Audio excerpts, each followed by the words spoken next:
Caroline, vous recevez ce matin Sigolène Vincent. C'est une rescapée de la tuerie de Charlie Hebdo. C'est la première fois qu'elle accepte d'en parler sur les ondes.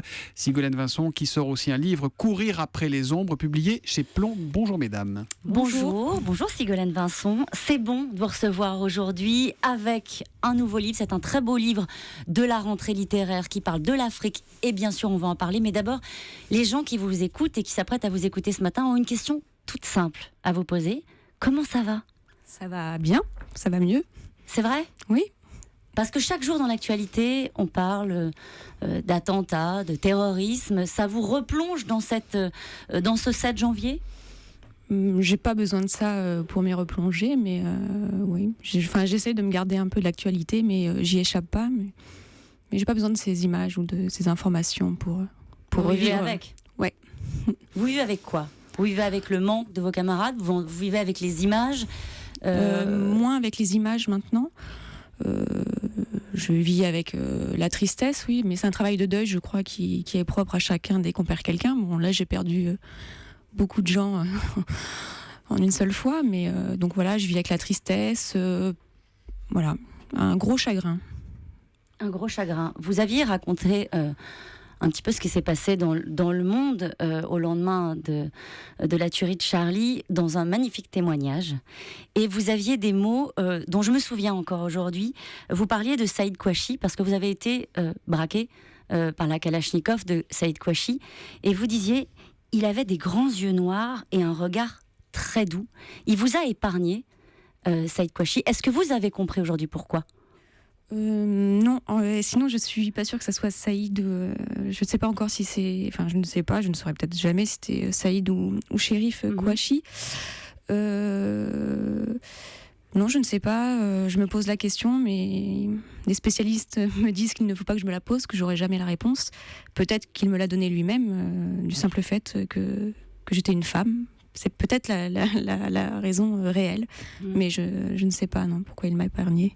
Mais ces yeux-là, ce regard-là, vous pensez que vous le garderez avec vous toute votre vie ? Vos destins sont liés, vos vies sont liées ? Je ne sais pas si nos vies sont liées. J'aimerais qu'un jour, il ait plus d'emprise sur moi, ce regard. Effectivement, il avait le regard doux et les yeux veloutés. Alors après, on m'a beaucoup reproché d'avoir dit ça. C'était curieux de lire ça ce jour-là. Mais la vérité, c'était, il avait beau avoir tué 10 personnes et me braquer son fusil d'assaut, il avait le regard doux et des grands yeux noirs. Parce que forcément, dans l'imaginaire collectif, il faut que le tueur fronce les sourcils et un air mauvais. Mais non, j'avais un être sûrement complexe en face de moi, et forcément complexe, puisqu'il tue 10 personnes et moi, il décide de m'épargner. Vous arrivez à en parler de ce jour-là avec nous, et on vous remercie encore de le faire ce matin. Il y a encore des sujets qui sont durs à aborder, que vous ne pouvez pas aborder ? Pour l'instant, moi, je crois que j'ai vu les choses de trop près. Donc pour l'instant, je suis assez centrée sur moi, ma construction individuelle. Donc j'arrive pas à avoir de vision plus universelle et encore me poser les bonnes questions d'analyse, de réflexion sur ce qui s'est passé, sur les événements. Je suis vraiment centrée sur moi et je pense que le temps passant, j'arriverai à élargir ma pensée. Pour l'instant, je laisse à ceux qui n'ont pas vu ça de près d'avoir des visions plus larges et d'analyser, de commenter ce qui s'est passé. Moi, aujourd'hui, je peux commenter que mon ressenti, voilà, mais je suis incapable pour l'instant d'avoir une vision plus large. Voilà, je laisse ça à d'autres. Thomas a une question à vous poser. Oui, j'ai une question à vous poser. On se souvient du numéro des survivants de Charlie Hebdo avec ce titre « Tout est pardonné ». Est-ce qu'un jour, vous pensez que vous pourrez pardonner ? Il y a Philippe Lançon qui avait répondu à ça. Et, le pardon, moi, j'ai pas de... C'est curieux, je suis au-delà de ça ou en deçà de ça. C'est une question qui se pose même pas. Le fait est arrivé, c'était complètement absurde, surréaliste. Et voilà, là, je sais pas quoi dire. Je suis pas dans le pardon ou dans le non-pardon. Vous êtes dans les projets. Et j'allais dire la vie continue. On peut le dire continue. Comme ça, oui, vraiment. Oui. Le 7 janvier, vous êtes arrivé... à Charlie avec un manuscrit. C'est le manuscrit de ce livre que j'ai aujourd'hui entre les mains. Ça s'appelle « Courir après les ombres ». Est-ce que vous avez réécrit des parties de ce livre après ce qui s'est passé ? Parce que quand même, ce livre, on va le dire, il est dédicacé à Bernard Maris, qui a été aussi tué pendant la tuerie de Charlie. Oui, je l'ai dédié à Bernard parce que je lui avais demandé de le lire. Il l'avait lu. Parce que je parle un peu d'économie et je ne suis pas spécialiste en économie. Et j'avais besoin qu'il me dise que le système économique que je tentais de mettre en place dans le livre était viable. Et donc il avait dit qu'à partir du moment où c'était une fable et un roman, je pouvais inventer n'importe quel système et il tiendrait la route. Alors évidemment, mon système économique ne tient pas la route puisqu'il est basé sur les biens immatériels.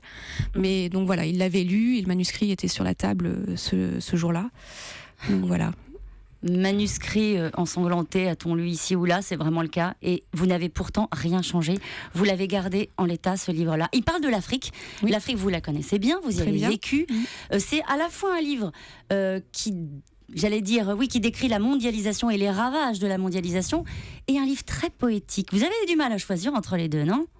Oui, j'ai toujours du mal. D'ailleurs, j'ai eu du mal à choisir entre ma carrière d'avocat et la carrière d'écrivain. Donc j'ai un côté très terre à terre qui est hérité de ma formation d'avocat, de juriste, et puis un côté un peu plus poétique. Et je m'étais dit que faire le lien serait assez intéressant. Donc c'est une fable politico-économico-poétique. Ouais. C'est très beau livre. Vous avez une très belle plume. Est-ce que vous avez un autre roman à l'écriture en ce moment ?